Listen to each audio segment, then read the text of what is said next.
Hi, everyone, and welcome to the podcast. In today's podcast, what we're going to talk about is just not being fooled by Christmas advertising. So I spoke about this morning on our corporate version of this kind of channel, on the same channel, just it goes out to our corporate members. So I just wanted to talk about this is something that drives me mad because I see it every October, November, Christmas advertising, like 3 months, 2.5, 3 months before it starts. And it's feeding into this kind of fear mentality or panic mentality where you're saying, actually, let me pop this up and I'll show you what I'm talking about. This sort of stuff just drives me mad. Stock up for Christmas. This was on the 28th of October that I took a screen grab of this on my phone and just copied it in here. The 28th of October, which is 2 full months away from Christmas, we're telling people to panic, buy, and stock up for Christmas. Now, like I was saying in the session this morning, and apologies if I'm repeating myself if you did tune in this morning, but I just thought it was an important point to make home, especially if you're dealing with diabetes. I have never heard anyone talking about the great potato shortage of 2019 or the great fizzy drink and ice cream and tin of biscuits shortage of 2011 where nobody could. It didn't happen. It can't happen because there's a crazy, practically unlimited amount of this sort of stuff. Now, I know what they're doing. They're saying they're reduced and buy them now and panic now.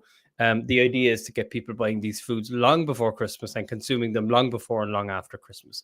The people who make these foods are literally designing the foods to be as highly palatable and addictive as possible. That's the whole point of these foods. That's why we find them so hard to just have one biscuit or just have one ice cream a day or whatever it is. So the whole point of these foods is they're formulated to make you want to eat more. Now, if you get into the habit of eating these foods at late October, mid to late October, when they start advertising them, you're going to be in a seriously bad position by the time December comes around.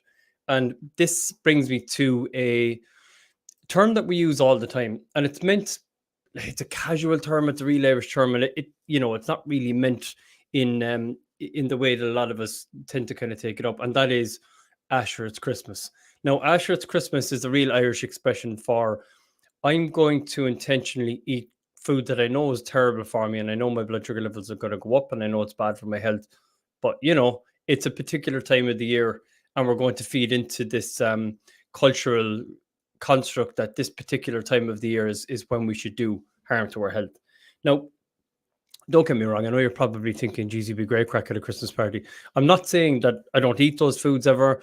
I'm not saying that I don't have a few drinks. Of course I do. I'll enjoy myself as much as the next person.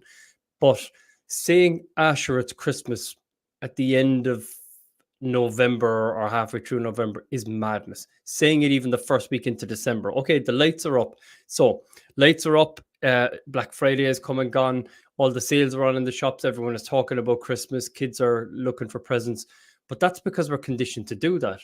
Christmas Day, if you want to celebrate it from a religious point of view, is nothing about food. It's just that the society we live in has made it as such. So it's said, here's how I want you to celebrate Christmas. So even the whole presents thing is not really a thing, only that we've been conditioned to think it is. And don't get me wrong, I love Christmas and it's great for kids and it's nice to indulge in the foods. But there is no rule set in stone that says you must eat processed food for 3 or 4 weeks straight and put on 3/4 of a stone. None at all.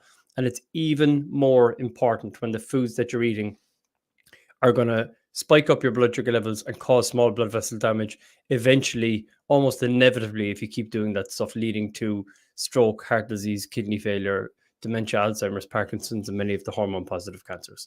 So the reason I'm saying this, and this is not a bah humbug kind of a thing, is we're almost a month away from Christmas. We're 3.5 weeks away from Christmas.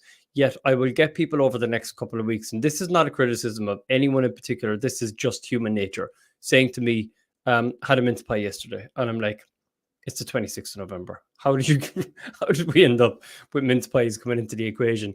So I want you to move away from this, well, it's everywhere, so it's kind of hard to resist mentality. Think of yourself as a capable human being, because you are, who's in control of every single thing you eat because you are. So the idea that we would say, there was roses on the counter when I was in Brown Thomas, or there was, or whatever shop, or Super Value or whatever. And they were giving out mince pies in wherever. and XYZ Christmas food was on offer, and sure, all the Christmas foods look so nice. I mean, we need to ask the question, is our priority having a nice taste in our mouth for 30 or 40 seconds that we feel guilty about as soon as it's gone? Or is our priority keeping ourselves on track so that we don't let our health get back to what it was before we started this type of a program? And I know that you know the answer, but I want you to keep that in your minds as we get all this kind of advertising and product placement and prompting that goes on throughout the Christmas period to try and get us to buy into this idea that Christmas is apparently a 2 or 3 month sort of a thing. Don't fall into that way of thinking. So what I want you to do is look at this type of advertising as be aware of it, be cognizant of it. So I often say to people, the idea that we would say, oh, it's harder now because all the Christmas foods are out and sure they have the mince pies and all the lovely stuff inside and the likes of Aldi, and that it's harder because of that is resigning yourself to having no control over the food choices that you make. So it would be kind of like someone saying to you, that they indulged in some really, really harmful drug. And I honestly believe sugar and carbohydrate is worse than most drugs. Genuinely, I really do. Not talking about like real serious class A drugs, but a lot of drugs, it's worse than a lot of drugs. It kills way more people than most drugs. So, if any drug, for example, that's illegal at the moment was made legal and available everywhere, we wouldn't all go out. I mean, still know some people would, but you wouldn't all go out and just consume it all the time because it was there and you could get it. And it's the same with this. Just because it's more available doesn't mean that you're in any less control. So be aware of all of these tricks that will happen, all of this, kind of impulse buying where they'll push you and say, don't forget to stock up now for the Christmas. I don't know of any situation that I've ever been in. I have small kids, I have people come over to us for Christmas almost every year. I have never been in the situation where I say, I am so badly stuck for a box of roses or celebrations and there is no shop open. Even the like Circle K, and apologies for anyone with the reference if you're listening from the UK, but Circle K or Topaz garages or any of those kind of places that will stay open almost 24 hours and 365 days a year, they're open on Christmas Day, they will have those sort of things in there. For God's sake, don't be that person that goes out and has the shopping trolley with 16 bottles of wine, 6 packets of Pringles. What did I see someone with earlier on today? At least 6 big boxes of roses and 4 big boxes of celebrations. There is nobody going to eat that.